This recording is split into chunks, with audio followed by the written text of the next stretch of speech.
두 가지 걱정을 했습니다. 첫째는 저는 어린 친구들이 이렇게 많은 줄 몰랐습니다.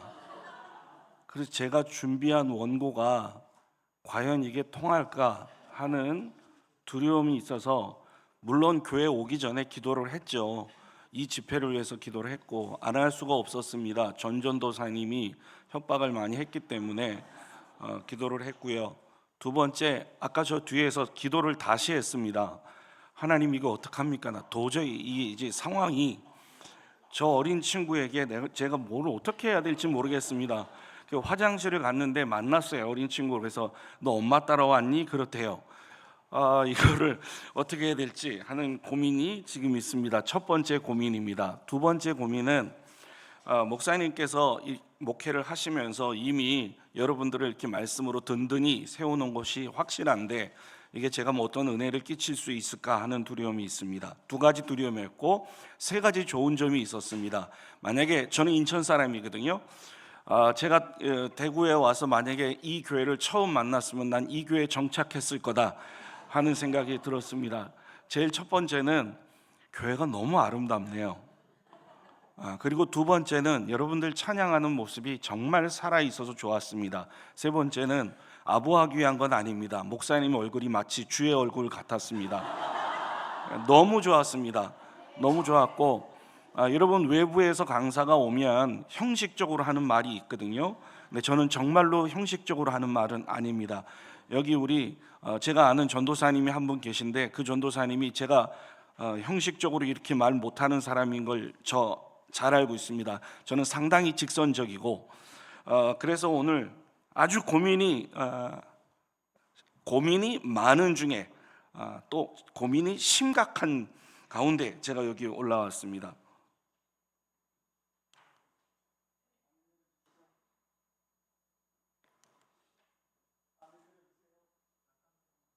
예. 보이나요? 예. 오늘 저는 신앙의 변호라는 얘기를 썼는데, 여러분 첫 페이지만 보면 일단 우리 어린 친구들이 오늘 이 강의를 포기해야 되겠다 하는 생각이 아마 들 겁니다. 신앙 또는 믿음에 대해서 제가 말씀을 전하겠습니다. 여기 진한 글씨로 되어 있는 것이 보면 신앙은 성령에 의해서 생긴다. 그 다음에 그 밑에 단계를 보면 성경은 믿음이 중생, 거듭남의 결과라고 말한다. 우리 찬송가에 예수를 나의 주로 삼고 성령과 비로소 거듭나니 이렇게 되어 있거든요. 그리고 우리가 흔히 하는 말 가운데도 내가 예수님 믿고 거듭났다 이렇게 얘기하는데, 우리는 개혁주의 신학, 그러니까 신학으로 얘기해서 죄송합니다. 정통 개혁주의, 역사적으로 얘기하면 역사적 칼빈주의, 그리고 성경의 관점에서 보면 성경적 보수주의 이렇게 얘기할 수 있습니다. 우리의 신앙을 그렇게 얘기할 수 있는데, 역사적 개혁주의 입장에서 보면 믿음으로 거듭나는 게 아니라 거듭났기 때문에 믿습니다. 이게 아마 이해가 안 되실 텐데 이걸 쉽게 한번 설명을 하겠습니다. 하나님께서 우리를 부르시는 건 제일 밑에 노란 글을 한번 보시기 바랍니다. 하나님께서 우리를 부르세요. 이 부르신다는 얘기는 하나님이 두 가지로 부르시는데, 하나는 외적으로 부르시고 하나는 내적으로 부르십니다. 내적으로 부르신다는 얘기는 구원으로 부르신다는 얘기고, 외적으로 부르신다는 얘기는 복음을 듣는다는 얘기입니다. 근데 문제는 하나님이 우리를 부르세요. 그러면 답을 해야 되겠죠. 죄송하지만 반주자님 성함이 어떻게 되세요? 윤경. 제가 지금부터 윤경님을 부를 겁니다. 그러면 답을 하셔야 됩니다. 윤경님. 이렇게 답을 하셨단 말이에요. 주님이 우리를 구원으로 부르실 때 내가 아니라 회개하고 믿겠습니다예요. 주님이 나와라 이렇게 부르시면 그때 대답은 주님, 제가 회개합니다. 저는 죄인입니다. 이제 주님을 믿겠습니다. 그러니까 주님이 우리를 부르시는데 답변이 뭐라고요? 회개와 믿음이에요. 회개하고 믿음으로. 그래서 주님이 제자들이 뭐라고 얘기를 합니까? 우리가 어떻게 하면 구원을 얻습니까? 각각 회개하고 세례를 받으라. 주 예수의 이름으로 세례를 받으라. 회개하고 주 예수를 믿으라. 그러니까 구원으로 초청을 하실 때, 부르실 때 우리의 답변은 뭐냐면 회개하고 믿는 겁니다. 근데 여러분, 문제는 듣지를 못해요. 왜 듣지 못하죠? 죽어 있으니까요. 잠자고 있으면 깨우면 되죠. 죽어 있단 말입니다. 그러니까 주님께서 부르시는데 답변을 못하죠. 왜요? 죽어 있으니까. 그래서 하나님께서 답변을 할 수 있도록 먼저 살리십니다. 그게 중생입니다. 이게 한문으로 무거울 중자를 쓰는데, 무거울 중자만 있는 게 아니고 이게 거듭 중자가 있습니다. 그러니까 하나님께서 우리 속에 생명을 심는 거죠. 새로운 생명을, 영적 생명을 심어서 우리로 하여금 살아나게 만드십니다. 그래서 논리적으로 살아났기 때문에 주님의 부르심에 믿음으로, 회개로, 이걸 합쳐서 회심이라고 그래요. 답을 알 수 있는 겁니다. 한번 따라해 보십시오. 주님께서 나를 살리셔서 믿게 하셨다. 그렇기 때문에 신앙은 성령께서 우리를 살리신 결과로 나타납니다. 자, 성령께서 죽어있던 저희를 영적으로 죽어있던 저희를 성령께서 거듭나게 하셨어요. 거듭나게 하셨고 그 거듭난 결과가 믿게 된 겁니다. 다시 한번 말씀드리지만 우리의 신앙은 성령께서 역사하셔서 우리를 거듭나게 하신 결과이다 하는 얘기를 말씀드린 겁니다. 또 이제 두 번째 있는 얘기도 마찬가지입니다. 성경은 믿음이 어떻게 생겼냐, 거듭남의 결과라고 얘기합니다. 거기에 인용된 성경 구절들 여러분 참조하시기 바랍니다. 결국 사람에게 신앙을 갖게 하는 일은 우리의 노력이나 우리의 공로가 아니라 100% 성령 하나님의 역사입니다. 믿으십니까? 그러면 오늘 제가 강의할 내용은 뭐냐? 신앙을 갖게 하는 것에 대한 내용이 아니라 신앙을 변호하는 것에 대한 내용입니다. 신앙은 제가 갖게 할 수 없죠. 당연히 제가 무슨 하나님입니까? 신앙을 갖게 할 수는 없습니다. 여기 그 누구도 신앙을 갖게 할 수 없습니다.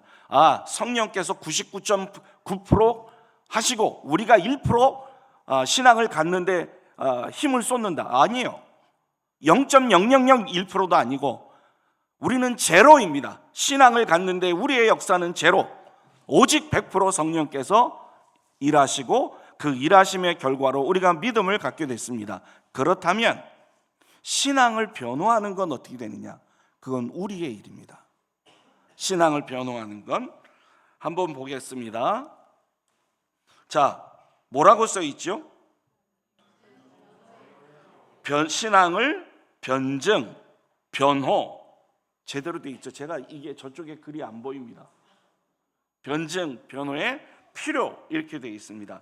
변증이 필요한 이유 1번이 이단, 잘못된 교훈 때문에. 2번 어떻게 돼 있습니까?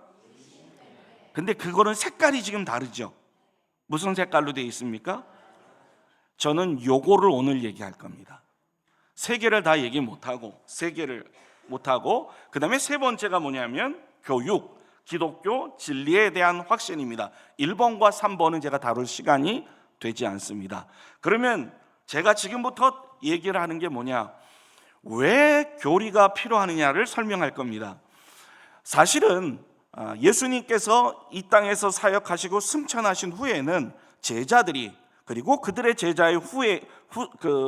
제자들인 속사도들이, 그리고 사도적 교부들이, 그들은 예수님께서 하신 말씀을 실천하고 전하는 데만 해도 시간이 부족했습니다. 그런데 2세기가 들어가면서 영지주의자들이, 이단들이 들어왔습니다. 이단들이 들어오니까 어떤 일이 필요했냐면 무엇이 진리이고 무엇이 거짓인지를 분별해야 했습니다. 교회로 하여금 이게 진리다, 이게 진짜다, 이게 거짓이다, 이게 예수의 가르침이다, 이건 아니다 하는 것을 알려줘야 될 필요성이 생겼습니다. 그래서 교리가 형성됐습니다. 교리라는 건 어떤 거냐면 성경의 어떤 주제에 대해서 성경 전체가 가르치는 내용을 체계화한 겁니다.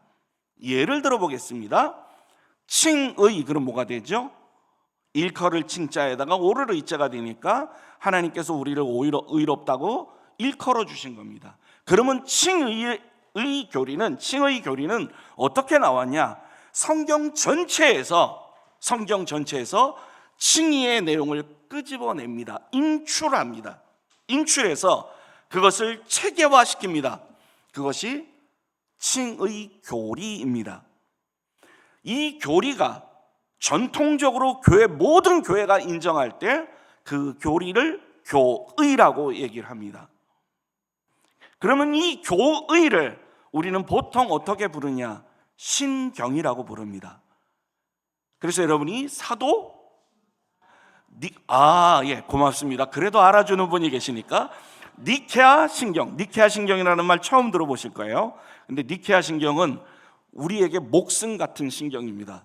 근데 이제 우리가 그게 워낙 기니까 사도신경을 외우는데 니케아 신경, 콘스탄티노플 신경, 칼케톤 신경 이런 게 있습니다. 이렇게 교리는 성경에서 인출되고 성경에 인출된 것을 교회가 숙고하고, 이때 교회는 목회자들입니다. 신학자들이 그걸 숙고하고, 그래서 교회가 체계화시킨 것이 교리입니다. 그러면 성경에서 인출됐기 때문에 교리는 반드시 성경에 의해서 검증을 받습니다. 이게 성경적인지 아닌지 교리를 점검받습니다. 동시에 교리는 거꾸로 어떤 일을 하냐면, 교리가 성경을 판단할 수는 없죠. 큰일 날 얘기죠. 성경은 교리를 판단합니다. 그런데 교리는 어떤 역할을 하냐면, 성경과 관련해서 성경의 해석을 이게 맞는지 틀리는지 이거를 교리가 지도하는 일을 합니다. 그러니까 교리는 성경에서 나왔습니다. 그러니까 성경에서 나왔으니까 성경이 교리를 판단합니다. 성경에 비춰서 이 교리 틀렸다 수정해야 됩니다. 100% 수정해야 됩니다. 반대로 맞는 교리라면, 우리가 반드시 믿어야 되는 교리라면 그거는 교의가 됩니다. 그리고 이 교리가 어떤 역할을 한다고요? 성경의 해석이 이게 옳은 건지 옳지 않은 건지를 교리가 도와줍니다. 판단합니다. 이유는 이 교리 자체가 성경에서 나왔기 때문에 그렇습니다. 이것이 필요했습니다. 초대교회 때 이단들이 등장하니까. 그러니까 사실 교리는 제일 처음에 뭐 때문에 등장했냐? 이단 때문에 등장했습니다. 그리고 두 번째로 교리는 뭐 때문에 필요했냐면, 교회에서 교인들을 가르치는 데 필요했습니다. 여러분, 우리가 세례받기 전에, 학습받기 전에 교육을 받죠. 제가 와서 요 옆에를 다 읽었거든요. 붙여놓은 거를. 근데 제가 너무 감사한 거는 우리 교회 교인이 되기 전에 밟아야 될 코스들이 있더라고요.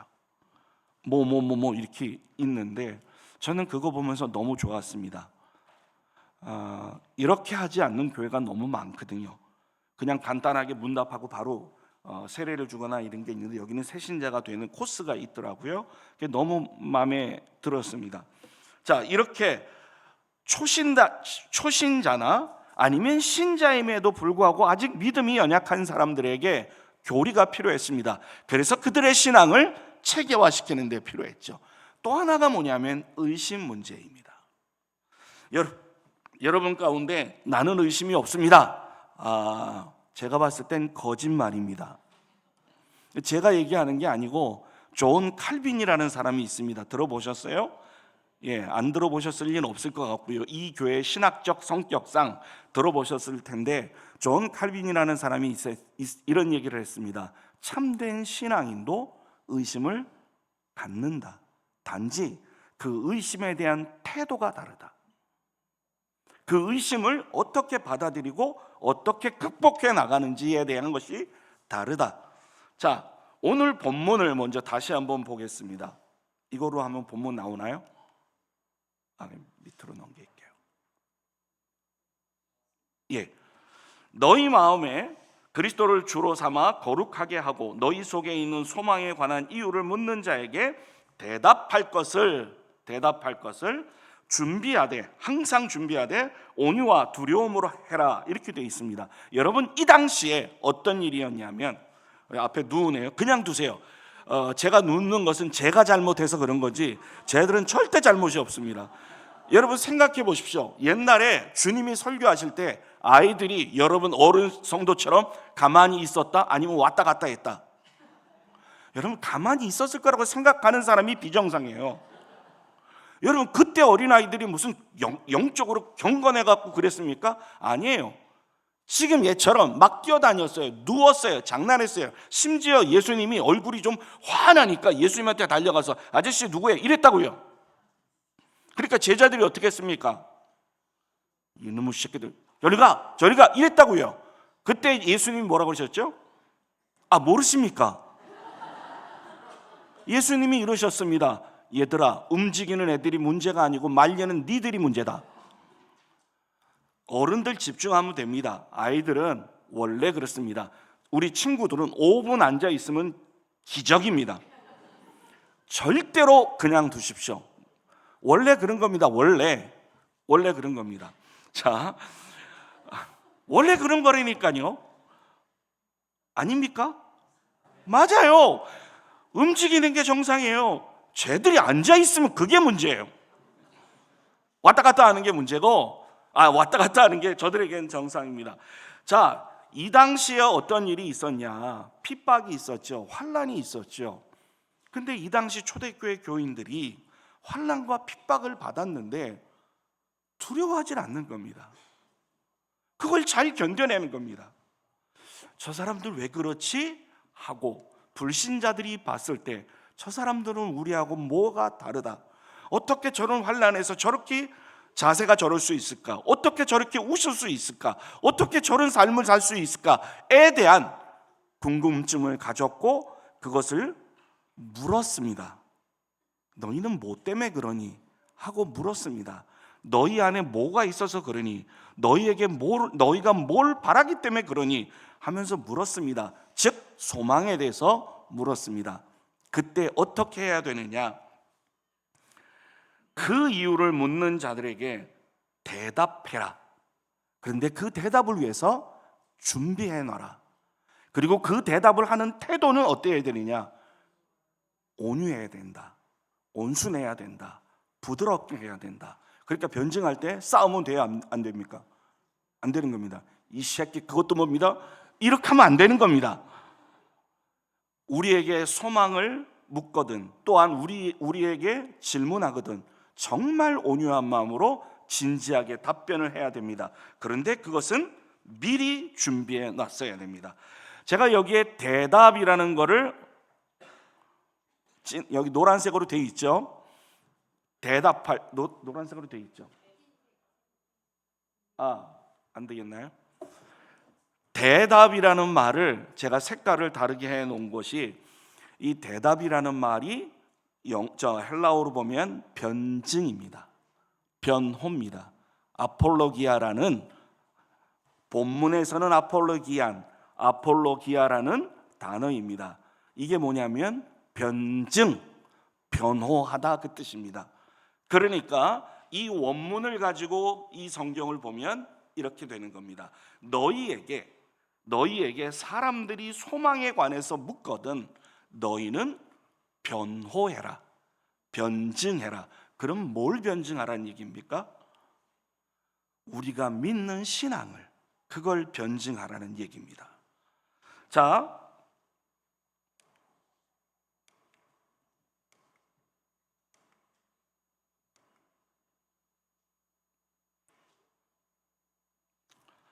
요건 뭐냐면요, 제가 지금 의심에 대해서 한다고 그랬죠.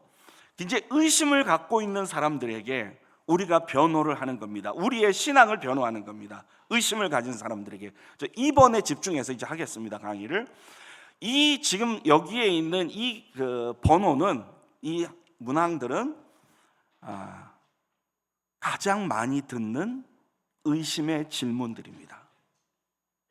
이거는 예수를 안 믿는 사람도 하고 교회에 나온 초신자도 하고 그 다음에 심지어 교회 생활을 오래 한 사람도 이 질문을 합니다. 제일 첫 번째 질문이 뭐죠? 하나님은 정말 계시는가? 2번, 죽은 후에 천국과 지옥은 진짜로 있는가?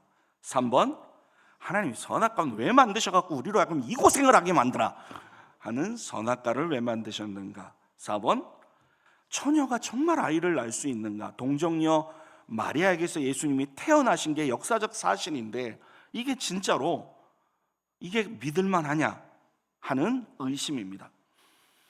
예수님이 어떻게 하나님이시면서 동시에 사람이냐? 하나님이면 하나님이고 사람이면 사람이지 어떻게 동시에 하나님이면서 사람이냐? 천국 갈 사람을 미리 정해놨다고 그러는데 그러면 아무리 착한 일해도 어디 가는 겁니까? 만약에 정해지지 않은 사람이라면 그 사람이 아무리 착한 일해도 어디 가는 겁니까? 그리고 만약에 그 사람이 정해진 사람은 개판치고 살아도 어디 가는 겁니까? 그게 공의로운 하나님이냐? 그게 합당하다고 당신은 생각하냐? 성경이 일반적인 도덕법보다 밑에 있는 거 아니냐? 성경이 그렇다면 윤리보다 밑에 있는 거 아니냐? 이런 의문입니다.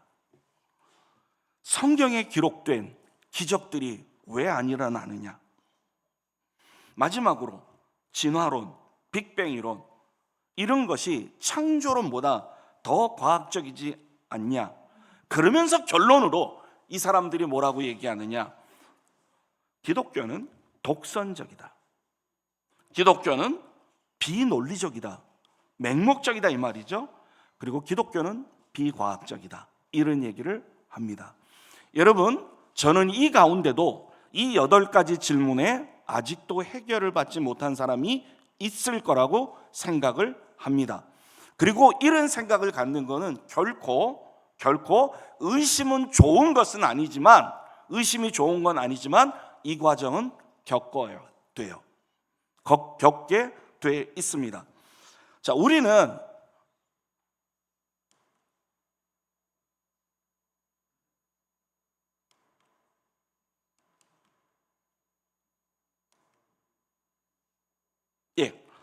의심하는 자에 대해서 이제 우리가 어떻게 태도를 취해야 되느냐? 여러분, 의심하는 사람은 자기도 모르게 죄책감이 있습니다. 우리가 교회 와 있죠. 저 오자마자 여러분 이 예배당에서 뭘 봤는지 맞춰보세요. 저는 이거였습니다. 이세요. 앞에 써있니까 봤죠. 이게 너무 귀한 말이거든요. 하나님 교회를 통해서 일하시거든요. 이게 교회가 얼마나 중요한지 모르는 사람은 복음을 모르는 사람입니다. 너무 좋았어요. 떼지 마시고 계속 계세요. 너무 좋은 말씀입니다. 그런데 이 교회를 제가 잠깐 얘기하겠습니다. 여러분, 아픈 사람이 어디 갑니까? 왜 병원 갑니까? 저 인간 이상한 질문 하네. 아프니까 병원 가지. 고치러 갑니다. 맞지요? 교회는 영적인 병원입니다. 여러분, 만약에 병원 가서 의사 선생님, 저는 여기가 건강합니다. 여기가 건강합니다. 저는 장도 건강합니다. 그러면 선생님이 그래요. 진료과를 잘못 오셨다고. 저쪽에 정신과를 가시라고. 여러분, 교회는 영적 병원이라는 말은 뭐냐면 교회는 의심이라는 병을 와서 얘기할 수 있는 곳이어야 합니다. 근데 여러분, 교회 와서 의심을 얘기해 보신 적이 있는지요? 죄송합니다. 이제 용어 잠깐 거칠게 쓰겠습니다. 교회 와서 목사님, 장로님, 집사님, 권사님, 선생님, 여기 셀 리더 있죠. 리더님, 제가 이게 안 믿어져요. 이렇게 얘기하면 병신됩니다. 왕따 됩니다. 판도라 상자 연 겁니다. 그래서 와서 은혜 받은 얘기합니다. 감동받은 얘기합니다. 도전받은 얘기합니다. 그런데 저 깊은 속에 있는 의심은 안 꺼내놓습니다. 왜? 꺼내놓으면 바보 되니까. 그래서 이렇게 하지요. 집에 가서나 혼자 기도할 때 하나님 믿음을 주십시오 라고 기도하지만 거기에 대한 변증이나 변호를 들을 생각을 못합니다. 아니요, 들어서는 안 되는 거죠. 왜냐하면 들으면 내가 믿음이 없는 사람이라는 게 드러나니까.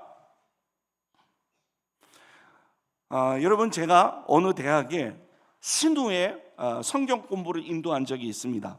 거기에 신우회니까 그 대학의 교수님들이 계시는데 그 중에 한 분이 장로님이에요.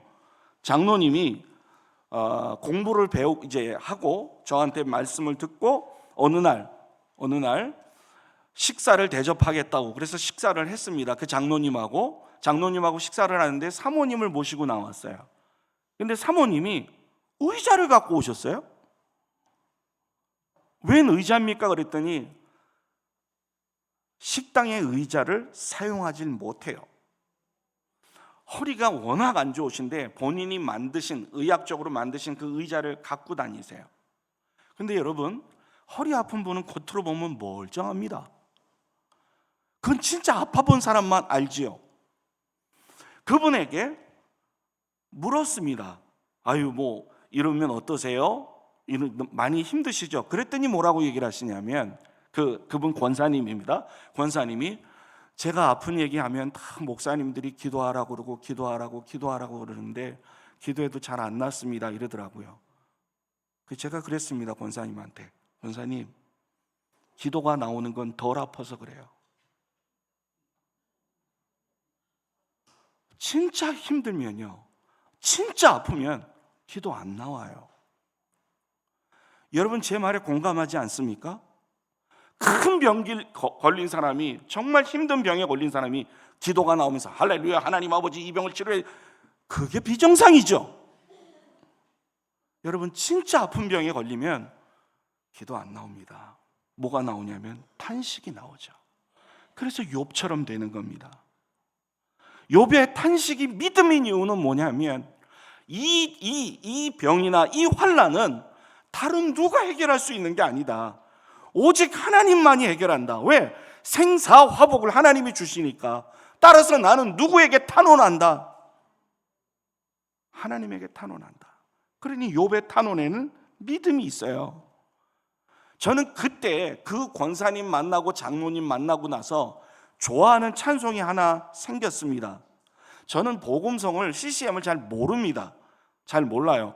저는 그냥 이 찬송가가 좋습니다. 이게 좋거든요. 근데 그때 처음으로 제 마음에 와닿는 찬송이 하나 있었습니다. 너의 작은 신음에도 응답하시니. 저는 신음에 응답하시는 하나님을 그때 처음 알았어요. 여러분 마음 가운데 의심이 있고 괴롭고 지금 말한 내용들이 아직 해결이 안 됐다면 그거 드러내십시오. 하나님께서 응답하실 겁니다. 어떤 방법을 통해서든지 응답하실 겁니다. 제가 분명히 말씀드리는 건 믿음은 성령께서 역사하십니다. 그러니까 기도하시면서 주님께 믿음을 달라고 기도하십시오.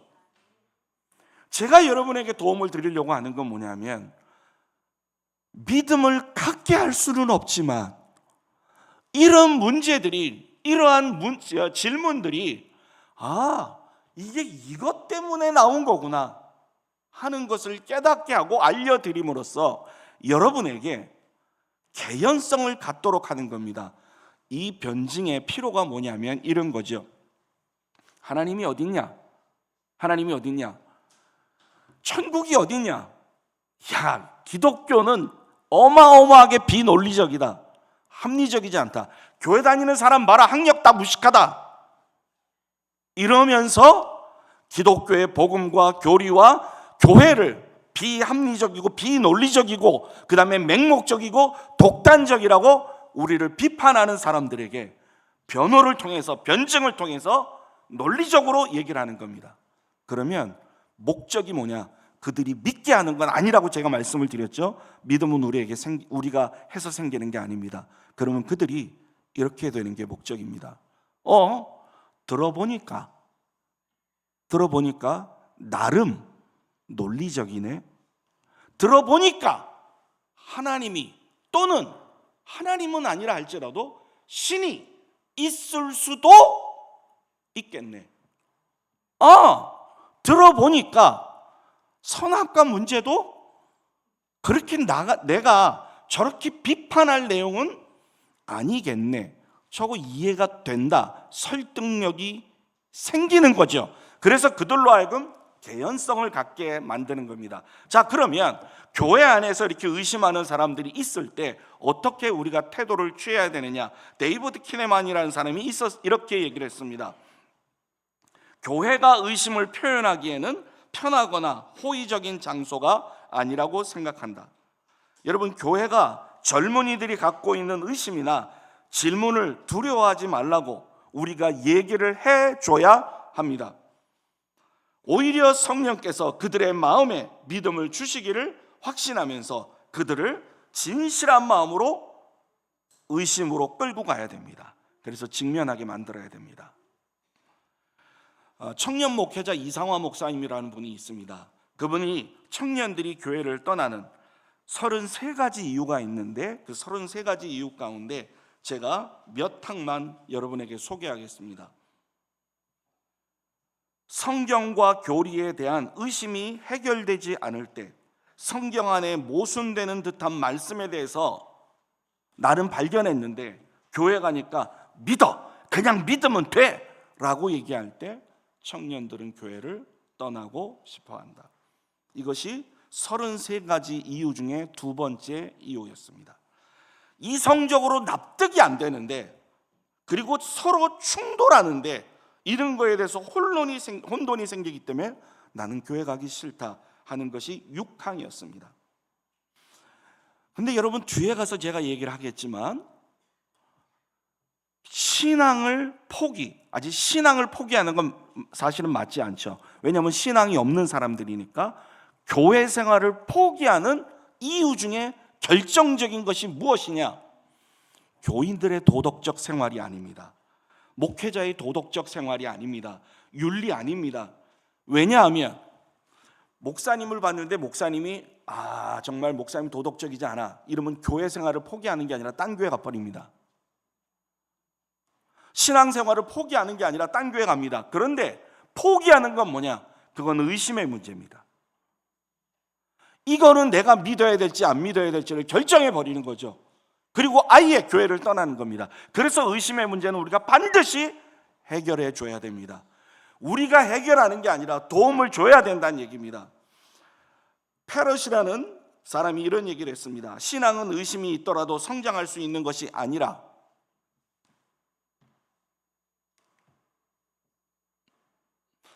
신앙은 의심이 있더라도 성장할 수 있는 것이 아니라 의심하기에 성장한다. 굉장히 역설적이죠.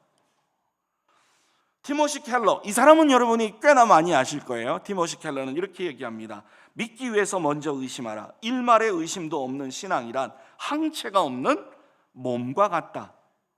그분이 한 얘기입니다. 연이어서 믿는 사람들은 의심을 인정하고 이와 맞부터 싸워야 하고 그 싸움 과정을 거쳐야만 든든한 신앙을 갖게 된다. 세 번째입니다. 회의론자들에게 신앙의 근거를 제시할 수 있다. 뭐를 겪어봐야? 의심의 과정을 겪어봐야. 그래서 여러분, 공부 못했다가 공부를 잘하게 된 사람이 있고 원래 공부를 잘하는 사람들이 있어요. 원래 공부를 잘하는 사람은 못 가르칩니다. 왜 못 가르치죠? 이걸 왜 이해를 못해? 지가 이해를 못해 본 적이 없어요. 그럼 누가 잘 가르치냐? 죄송한데 이 가운데 서울대 출신이 있을 것 같은데, 죄송합니다, 이해하고 들으십시오. 서울대 출신들이 가정교사하면 실패해요. 왜 실패하냐? 얘가 이걸 왜 몰라? 근데 여러분, 정말 성적이 안 좋았던 친구들이 나중에 좋아지는 경우가 있거든요. 이 사람은 성공해요. 왜? 어디가 이해가 안 되는지를 알아요. 믿음도 똑같습니다. 의심의 과정을 겪어본 사람은 이 사람들이 어디에서 걸림이 되는지를 알기 때문에 그랬습니다. 스티브 퍼틱이라는 사람이 있습니다. 성경에 대해서 의심을 당신이 갖고 있지 않다면 둘 중에 하나다. 성경을 읽지 않고 있거나 말씀대로 살 계획이 없기 때문이다. 성경을 읽으면 또는 말씀대로 살기로 노력하면 뭐가 생긴다는 얘기입니까? 의심이 생길 수 있다는 얘기입니다. 오스기니스에 대한 얘기로 마치죠. 의심에 대한 건전한 이해는 믿음에 대한 건전한 이해와 같다. 믿는 이유를 아는 사람은 의심하는 이유에 대해서도 알기 때문이다. 우리가 이제 의심에 대해서 어떻게 대처하는지, 어떤 자세를 갖춰야 되는지 읽었으니까요, 이제 문제로 해결하는 부분으로 들어가겠습니다. 의심을 어떻게 대처해야 되냐, 앞에서 한 내용하고 중복이 되니까 넘어가겠습니다. 성경과 교리에 대한 이해 부족에서 의심이 발생된다는 걸 제가 말씀을 드렸습니다. 그러나 의심이 결코 선한 것은 아닙니다. 이제부터 제가 의심에 대해서 기본적으로 가져야 될 자세부터 설명을 하겠습니다. 자, 여러분, 제자들이 의심한 적이 있습니까? 없습니까? 바리새인과 유대인들이 의심한 적이 있습니까? 없습니까? 없어요? 이게 정말 이상하네. 믿음이 워낙 좋아요? 있습니다. 안 믿습니다. 그러려고 의심한 적이 있습니다. 놀랍게도 예수님께서 의심에 대해서 다르게 취급하셨다는 걸 아십니까?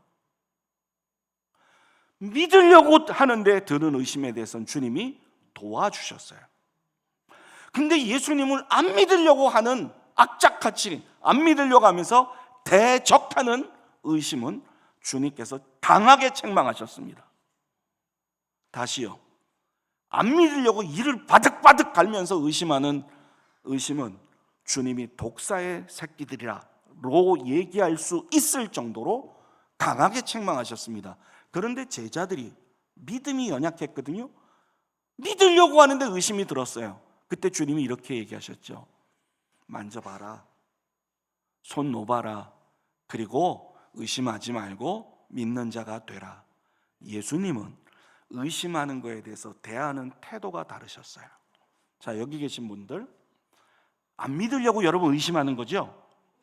지금 여러분 이를 바득바득 깔면서 내가 어떻게든지 이 교회에서 떠나야 되겠다, 내가 성경이 거짓말이라는 걸 증명해 놓고 떠나야 되겠다, 그래서 나는 의심한다, 이런 인간은 한 명도 없어요. 여기 의심하는 분들이 있더라도 어떻게 하면 내가 믿어볼까, 내가 더 큰 믿음을 갖고 내가 굳건한 믿음을 가져볼까, 이래서 의심하거든요.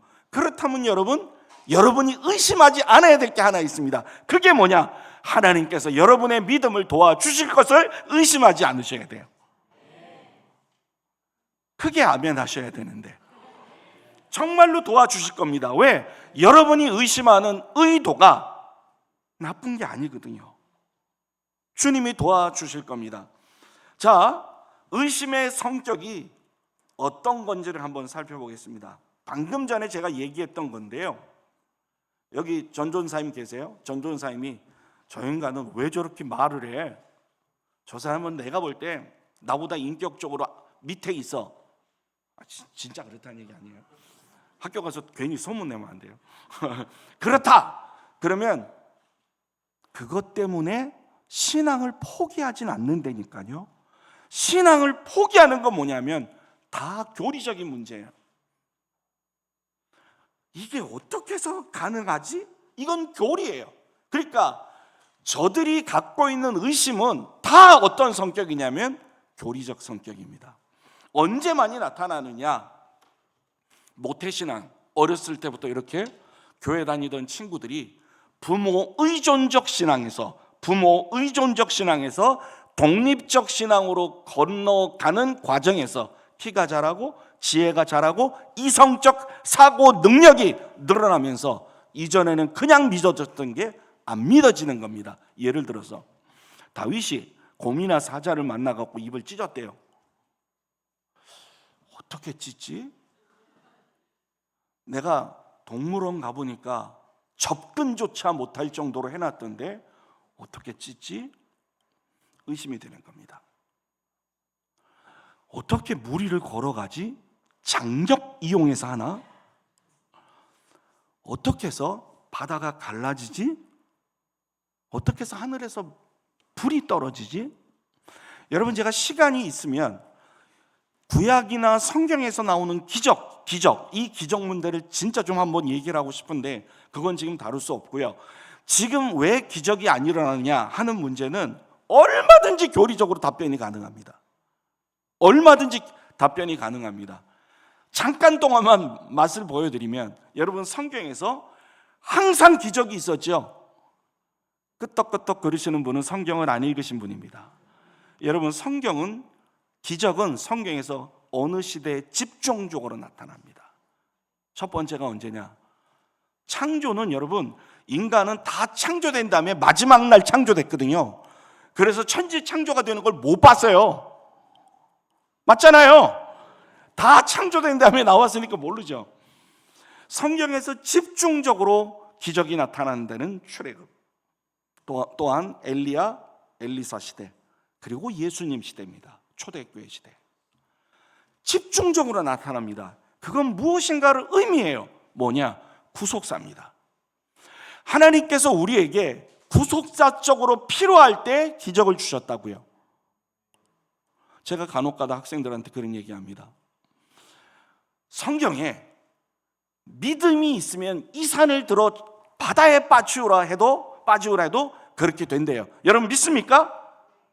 멀쩡한 산을 왜 옮깁니까? 그게 지금 우리가 잘못 알고 있는 거죠. 주님이 말씀하시기를 이 산을 들어 바다에 던져라, 절로 가라 해도 그렇게 된대요. 믿음이 있으면. 어떤 믿음이요? 겨자씨만한 믿음이요. 그 예수님이 하신 말씀이 뭐죠? 너희에게는 겨자씨만한 믿음이 없고 산 같은 의심이 있다는 얘기잖아요. 멀쩡한 산을 왜 일로 옮기냐고요. 원래 산이 거기에 필요하니까 하나님께서 두신 거예요. 자, 어쨌든 이런 기적에 대한 내용은 나중에 얘기하고요. 자, 그러면 우리가 의심에 대한 문제를 다룰 때 제가 10시에 끝내면 되는 거죠. 예.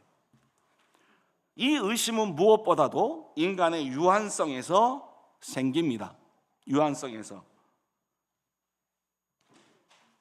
그 다음에 성경과 교리에 대한 이해 부족에서 의심이 생깁니다. 하지만 의심은 절대로 선한 게 아니라고 말씀을 드렸고, 그래서 여러분이 의심에 대한 구별, 믿으려고 하는 데들은 의심, 아니면 대적하기 위한 의심, 이걸 여러분이 구별해야 된다 하는 겁니다. 자, 개혁신학자 R.C. 스프롤이라는 사람이 있습니다. 그 사람이 한 말을 이제부터 잠깐 보겠습니다. 물론 우리는 건전한 신학을 주장하면서도 부패한 삶을 살 수 있다. 맞지요? 있습니다. 건전한 신학을 주장하면서도, 신학이라는 말을 교리로 바꾸시면 돼요. 건전한 교리를 말하면서도 부패한 삶을 살 수 있다. 건전한 신학으로는 거룩한 삶을 살 수 없다. 그러나 건전한 신학은 거룩한 삶을 위한 필수 조건이다. 진리를 이해하지 않고는 진리대로 행할 수 없다. 여러분, 교리라는 건 기독교를 기독교 되게 하는 근본 진리입니다. 자, 여러분, 영생은 누구 안에 있습니까? 예수님 안에 있습니다. 맞지요? 맞지요? 영생은 예수 안에 있습니다. 그러면 기독교의 생명은 누구 안에 있습니까? 그건 교리 안에 있습니다. 기독교가 기독교 되는 것이 있어요. 기독교의 생명은 어디에 있냐? 교리에 있어요. 예를 들어서 삼위일체 교리가 없으면 그건 기독교가 아니에요. 예수 그리스도의 한인격 두번성 교리, 예수 그리스도의 속죄 교리가 없으면, 그것이 우리에게 분명하게 성경적 진리로 우리가 믿지 않으면 그건 기독교 없어요. 그러니까 기독교의 생명은 교리 안에 있습니다. 영원한 생명은 그리스도 안에 있고, 그러니까 교리 없이는 기독교가 설 수 없습니다. 그래서 기독교가 서느냐 넘어지느냐 하는 건 교리에 달려 있습니다. 그만큼 교리는 중요합니다. 바이런 얀이라는 사람이 이런 얘기를 했습니다. 그리스도의 양성교리라는 게, 예수 그리스도는 신성, 완전한 신성, 완전한 인성을 갖고 있다. 하지만 그리스도는 한인격이다. 이 한인격 두 본성에 대한 교리입니다. 이 교리가 신자의 삶을 변화시킬 수 있냐라고 말할지 모른다. 그러나 교리는 우리의 삶과 절대로 무관하지 않다. 교리와 삶은 떨어질 수 없다. 바울 서신을 보면 복음의 교리와 그리스도인의 삶이 함께 간다는 것을 쉽게 알 수 있다.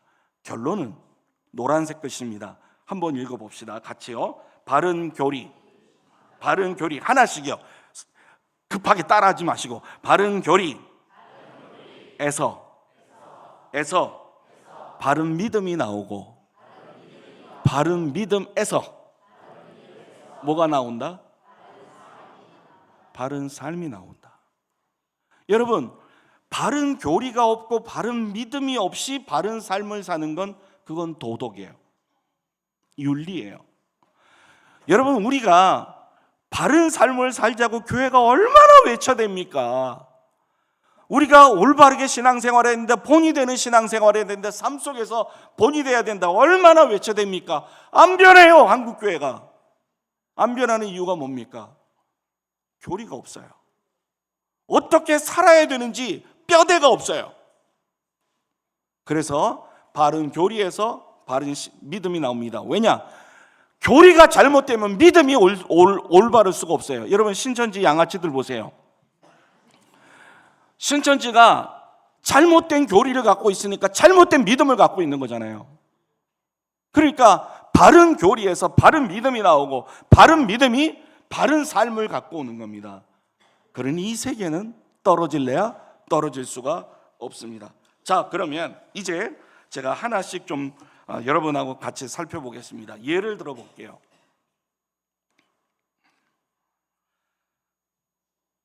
구체적인 해결책이 나오는데 지금 시간상 제가 변증의 사례들을 갖고 좀 말씀을 드려보겠습니다. 선악과 문제를 한번 먼저 다뤄보겠습니다.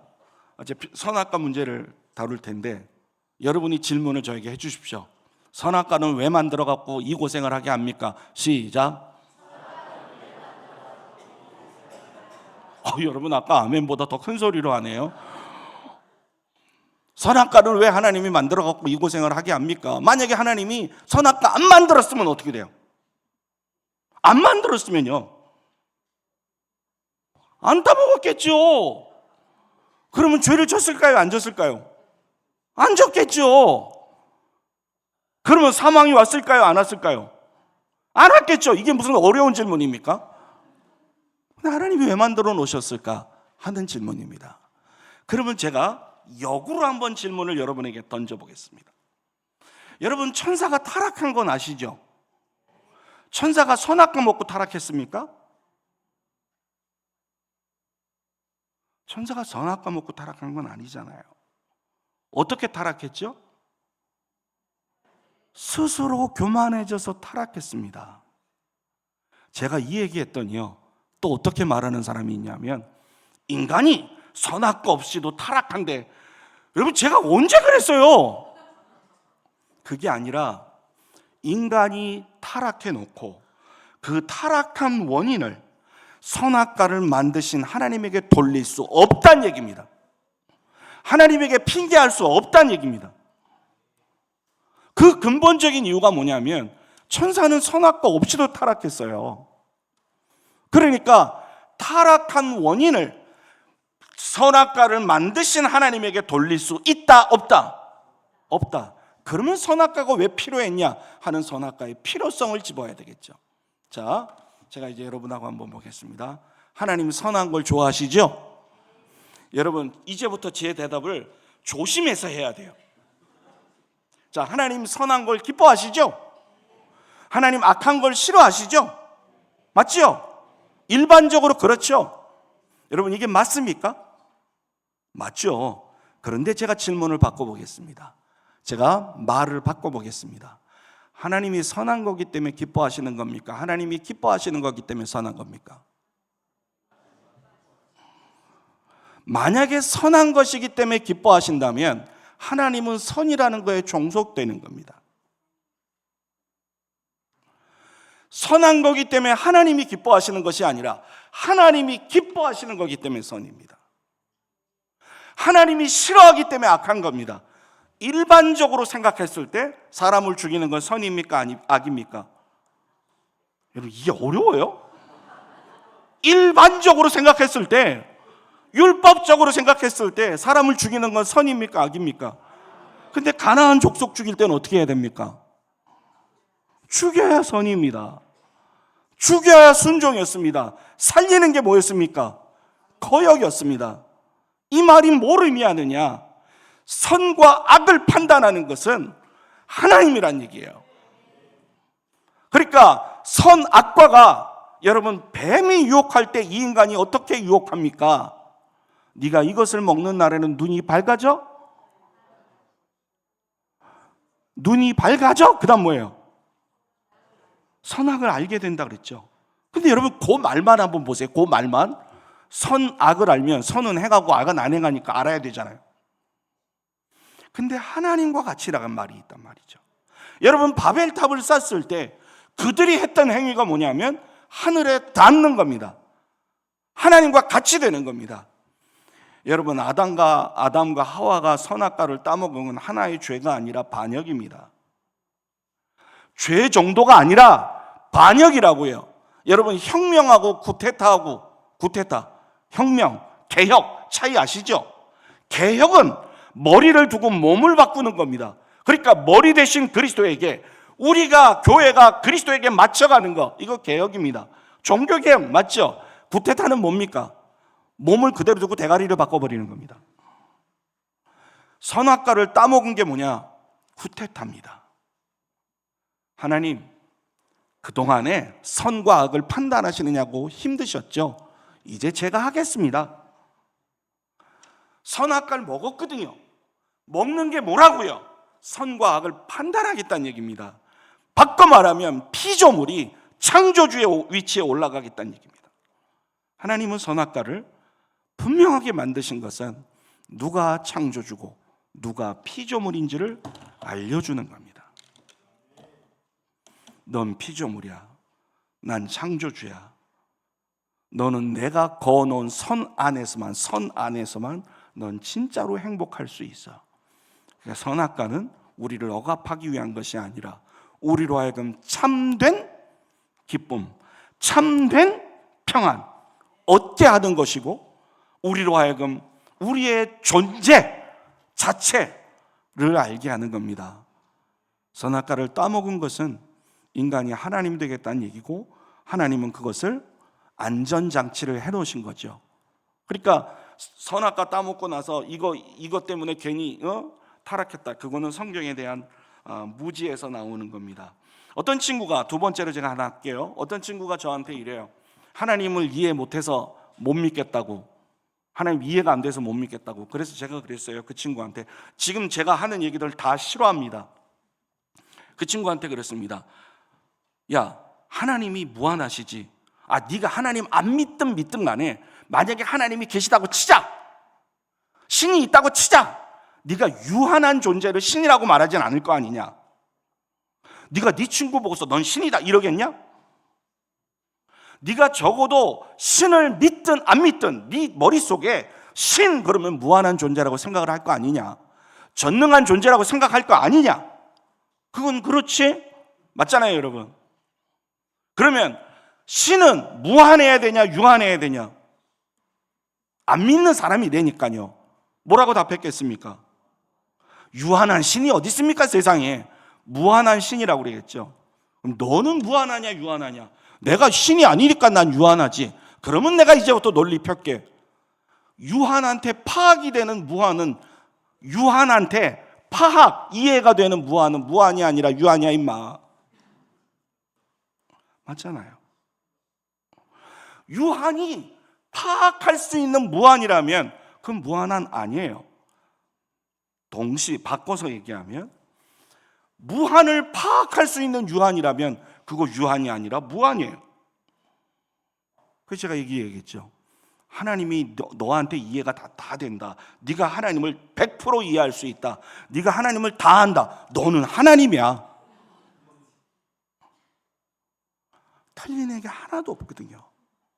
여러분, 그 친구가 믿음이 있는 친구가 아닙니다. 믿음이 있는 친구가 아닌데 제가 변호하니까 어떻게 된 거냐면, 자기가 하나님에 대해서 막 욕하고 비판하다가 적어도 제가 말한 변증, 변호를 들어보니까 답변이 안 되는 거죠. 그 다음에 여러분 안 되면 무슨 얘기 할까요? 기독교인 윤리 얘기합니다. 우리 집 옆에 누구누구 사는데, 제가 그랬죠. 왜 대화를 지금 딴 주제로 돌리냐? 네가 지금 여태까지 무한 유한 찾고 있다가 왜 하냐? 야, 이 새끼 그러면 안 되지 너. 사람이 일관성이 있어야지. 이렇게 얘기를 했습니다. 그렇지만 그 친구에게는 하나가 와서 개연성으로 닿습니다. 뭐냐? 내가 유한한 존재이기 때문에 무한하신 하나님을 이해 못하는 것이 맞을 수도 있겠구나. 이게 변호의, 변증의 유익입니다. 무한한 존재를 어떻게 유한히 이해합니까? 그래서 신학에서는 아주 중요한 그 문장이 하나 있습니다. 유한은 무한을 담을 수 없다. 유한은 무한을 파악할 수 없다. 유한하게 파악되면 그건 무한이 아니죠. 하나님의 존재에 대한 얘기를 또 하나 할까요? 제가 이거는 이제 칠판이 있고 파워포인트가 있고 설명을 해야 되는데, 여러분 제가 몇 살로 보입니까? 접대용으로 젊다고 얘기하지 마세요. 자, 일단 제 머리가 이렇게 벗겨졌어요. 제가 여러분 누구 닮았어요? 저 별명이 뽀식이 이용식입니다. 이런데 은혜를 받으시는군요. 저 몇 살로 보이냐면, 여러분이 아마 대략적으로 속으로 생각하시겠지만 제가 64년생입니다. 1964년생입니다. 질문입니다. 64년생이에요. 62년에 제가 있었습니까? 없었습니까? 왜 없었습니까? 안 태어났으니까이죠. 그거를 조금만 신학적으로, 철학적으로 답변을 해보실래요? 제가 안 태어났으니까이죠. 당연히. 우리 아들이 93년생입니다. 카나다에서 지금 노동 일하고 있는데 아주 고생을 바가지로 하고 있습니다. 93년생이거든요. 91년에 태어났습니까? 아니요. 이 땅에 있었습니까? 없었습니까? 없었죠. 왜 없었습니까? 안 태어났으니까이죠. 얘가 답하잖아요. 안 태어났다고. 철학으로, 신학으로 바꿔놓겠습니다. 이 질문과 이 말을.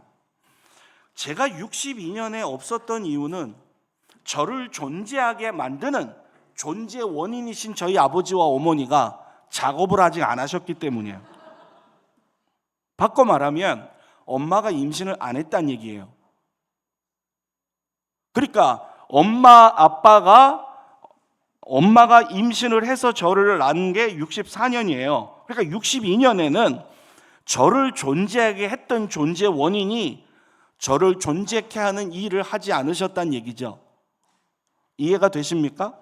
우리 아들이 91년에 없었던 이유는 뭡니까? 이병일과 신은주가 아직 걔의 존재 원인이 되지 않았단 말이에요. 여러분, 이런 식으로 따져서 올라가 보죠.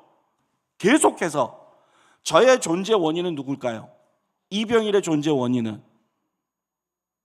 이종배예요. 자, 이종백, 이정래를 동시에 할 수 없으니까 이종백의 존재 원인은 누굽니까? 예? 이덕만 양정이에요. 제가 왜 이렇게 하는지 아세요? 학교에서 이유가 하나 있습니다. 딱 하나. 할아버지 할머니 이름을 모르는 자녀들이 너무 많아요. 할아버지 할머니. 그래서 제가 이렇게 일부러 이름을 얘기합니다. 자, 계속해서 올라가겠습니다.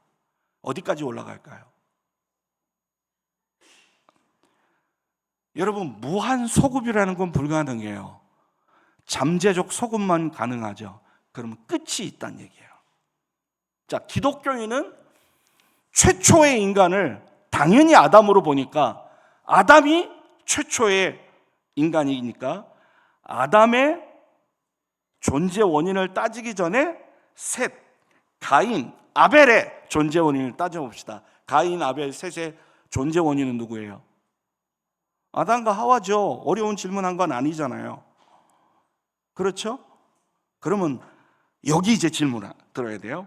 아담과 하와와 존재 원인 누구예요? 하나님이죠. 질문입니다. 하나님은 존재 원인이 누구예요? 뭐라고 지금 그쪽에 그러셨어요?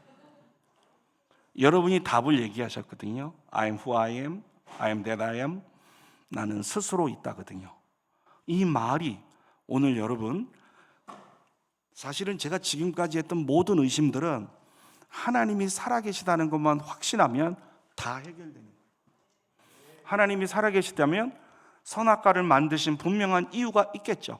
하나님이 살아계시다면 예정이 왜 진리인지 알겠죠. 하나님이 살아계시다면 하나님께서 왜 사람의 행위가 아니라 믿음으로 구원하시는 거 알겠죠. 하나님이 살아계시는 것만 분명하다면 따져보겠습니다.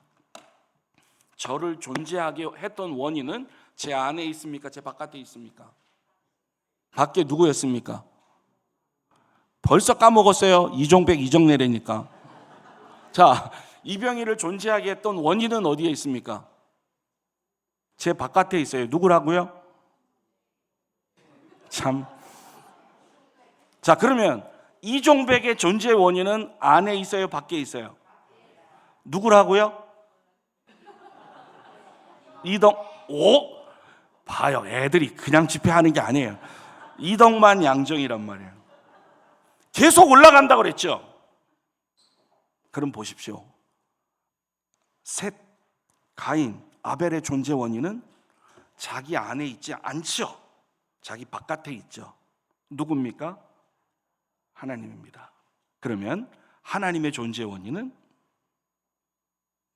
당신 바깥에 있습니까? 당신 안에 있습니까? 그거를 나는 스스로 있다고 말하는 거예요. 그러면 자, 이 얘기 듣고 주무셔도 되고 이 얘기 듣고 가셔도 돼요. 존재 원인이 바깥에 있다와 존재 원인이 안에 있다는 말은 너무 중요해요. 왜냐하면 존재 원인이 바깥에 있다는 얘기는 없었던 때가 있다는 얘기예요. 그렇죠.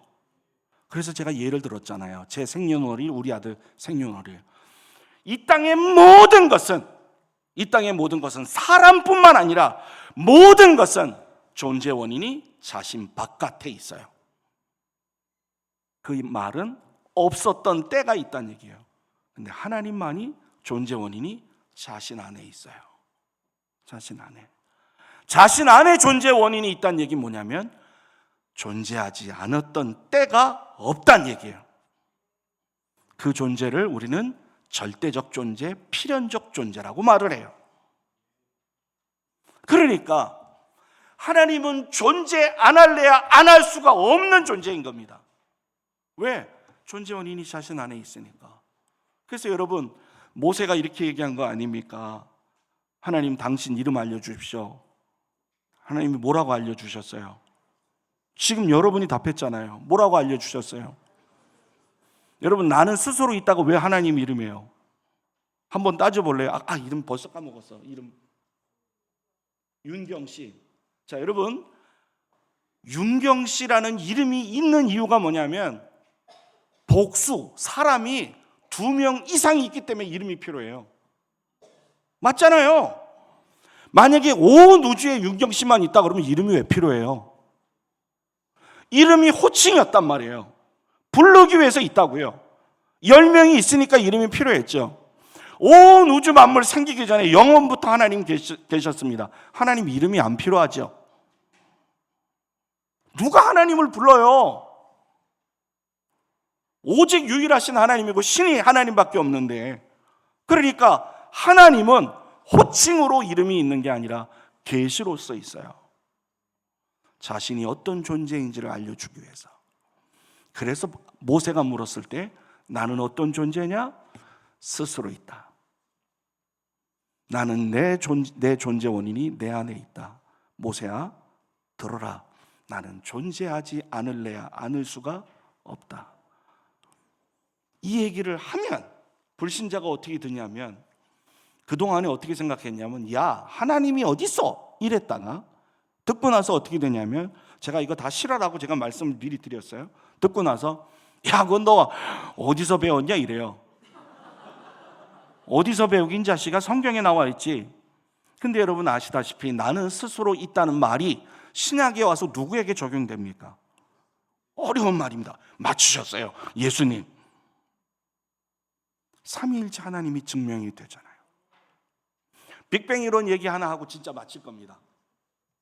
빅뱅은 젊은 친구하고 부딪힌 거니까 이 얘기는 좀 할게요. 이거 하나만 더 할게요. 시간이 지금 11분 지났는데 제가 11분 늦게 올라왔다고 치고 한 번만 더 할게요. 다시 온다는 보장이 없는데, 여러분 저 내일 새벽기도 가야 돼요. 특세. 저희 교회는 특세가 엄청나게 많이 하거든요. 저희가 지금 특세가 7차입니다 이번 해. 근데 7차는 굉장히 적게 한 겁니다. 저희는 보통 9차, 10차 합니다 1년에. 근데 월요일부터 토요일까지 다 합니다. 근데 제가 제 집에서, 제가 저희 대학 앞에 살거든요. 교회까지 가려면 제가 몇 시에 일어났냐면 새벽 3시 45분에 일어나요. 그래야 제가 저희 교회 4시 45분에 도착해요. 씻고 막 가야 되니까. 그럼 제가 오늘 이렇게 하고서 가면 3시간 정도밖에 못 자요. 근데 여러분 위해서 제가 하는 거예요. 여러분이 저를 불쌍히 여기고 긍휼히 여겨야지, 저 인간 왜 저렇게 길게 하냐, 그러면 됩니까? 안 되죠. 자, 진짜 2가지만 얘기할 거예요. 아까 예수님을 믿으면 엉망으로 살아도 되냐, 예수님을 안 믿었는데 정말 착하게 살았다고 해서 지옥 가면 억울한 거 아니냐 하는 질문에 대해서 여러분 한번 생각해 봅시다. 참에서 거짓 나옵니까, 안 나옵니까? 참에서 거짓이 나올 수 있습니까, 없습니까? 거짓이 나온다면 그 참은 참이 아니라 거짓인 겁니다. 참에서는 거짓이 나올 수 없습니다. 참은 반드시 참이 나옵니다. 거짓은 참을 낼 수 없습니다. 만약에 거짓에서 참이 나왔다면 그 거짓은 참인 겁니다. 참에서 참이 나오고 거짓에서 거짓이 나옵니다. 무슨 말이냐? 내가 참된 믿음을 갖고 있다면 그는 늦을지는 몰라도, 여기 사투리로 너절지는 몰라도, 여기 오니까요 네가를 발음을 못 하시대요. 성경을 읽으시는데 네가 그렇게 읽으시더라고요. 저는 아버지 국어 선생님 출신이거든요. 내가 이게 왜 안 되죠? 내가. 근데 여기는 성경을 읽으시는데 네가라고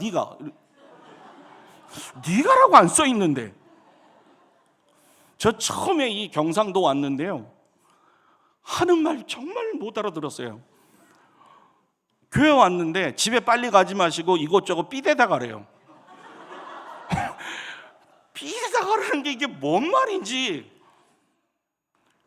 저희 학교 에서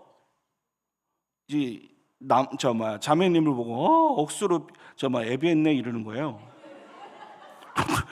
아니 그 사람이 예비했다는 말을 그렇게 쓰면 되나? 나중에 보니까 그게 말랐다는 얘기예요.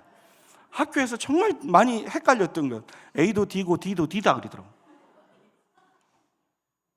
제가 학점 얘기를 하면서 A 학점도 D고 D 학점도 D다. 뭔 말이지? 그 D다는 말이 힘들다는 얘기죠. 그러니까 A 학점 만드는 것도 힘들고 D 학점 만드는 것도 힘들다. 자기 나름대로 힘들다는 얘기야. 학교 왔는데요, 저희 경산 사거리 앞에 국회의원이 뭘 붙여놨어요. 근데 단디하겠습니다 이렇게 써 있더라고요. 저는 여기 와서요, 인천에서 보통 이제 파 있잖아요. 파하고 김 이렇게 상추하고 이렇게 해갖고 고기 먹을 때 먹는 거, 전구지 달래요. 왜 전구지지? 그랬습니다. 말귀를 알아듣지 못하니까 이런 거죠. 영적으로 죽으면 하나님 말귀 못 알아듣는 거와 똑같습니다. 자, 하나만 더 얘기합시다. 2개만 더 얘기합시다. 빅뱅 이론 얘기 좀 할게요. 빅뱅 이론이라는 게 아마 우리 나이 드신 성도님들은 우리가 학교 다닐 때 배우지도 않았을 뿐만 아니라 허블 망원경 발견되고 나온 이론이니까 잘 모르실 거예요. 제가 빅뱅 이론을 잠깐 설명할게요. 빅뱅 이론, 여러분 만유 인류 맞아요. 만유 인력의 이론입니까? 법칙입니까? 진화 법칙입니까? 진화론입니까? 론과 법칙의 차이를 아십니까? 법칙은 똑같은 상황에서 똑같은 일을 반복할 때 똑같은 결과가 나와야 법칙이 됩니다. 론은 아닙니다. 그래서 창조 법칙이 아니라 창조론입니다. 왜냐하면 창조는 더 이상 일어나는 게 아니거든요. 진화론도 증명이 되지 않죠. 진화론은 어디가 증명이 안 되느냐? 최초의 물질이 증명이 안 됩니다. 아무리 얘기를 해도 최초가 증명이 안 됩니다. 최초. 여타만 하고 보이지도 않는 거다. 그래, 그게 어디서 나왔냐요? 왜냐? 무에서는 유가 죽었다 깨어나도 안 나와요. 그게 아무리 작은 거라 할지라도 nothing. 무존재, 무능력이라고요. 유가 안 나옵니다. 빅뱅 이론은 이런 겁니다. 우주가 한 점에서 폭발했다는 얘기입니다. 137억 년 전에 우주가 한 점에서 폭발해서 현재 우주의 크기가 됐다는 얘기죠. 우주 탄생 이론입니다. 빅뱅 이론에 따르면 이 폭발 후에 지금도 우주는 팽창하고 있습니다. 빅뱅 이론, 우주가 팽창하고 있습니다. 그럼 폭발할 때 뭐가 생겼냐? 물질과 에너지와 시공간이 생겼고 지금도 팽창하고 있습니다. 어떤 속도로 팽창하고 있냐? 우주의 크기는 1초 동안에 20억 곱하기 10억 킬로미터의 크기로 팽창을 하고 있습니다. 이게 빅뱅 이론입니다. 저는 빅뱅 이론 잘 모릅니다. 왜 모르냐? 저는 대학이 83학번입니다. 저 배울 때 이런 것도 없었고 저는 전공 자체도 이거하고 상관이 없고 모릅니다. 그런데 제가 하나 아는 게 있습니다. 빅뱅은 죽었다 깨어나도 법칙은 안 될 거다. 왜 안 되느냐? 자, 여러분 잘 보세요. 우주의 한 점에서 폭발한 거죠. 맞죠? 아니 이들 주장이잖아요. 제 주장이 아니잖아요. 우주의 한 점에서 폭발해서 뭐가 정말 고에너지, 아주 말할 정도, 말이 표현이 안 될 그것이 뻥 터져서 빅뱅 터져서 우주가 만들어진 겁니다. 제가 질문이 뭐냐면 그거 어디서 터졌어요?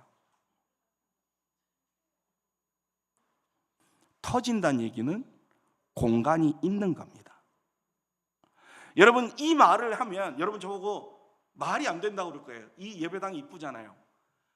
뭐가 뻥 터져서 이게 마이크 젖었어요.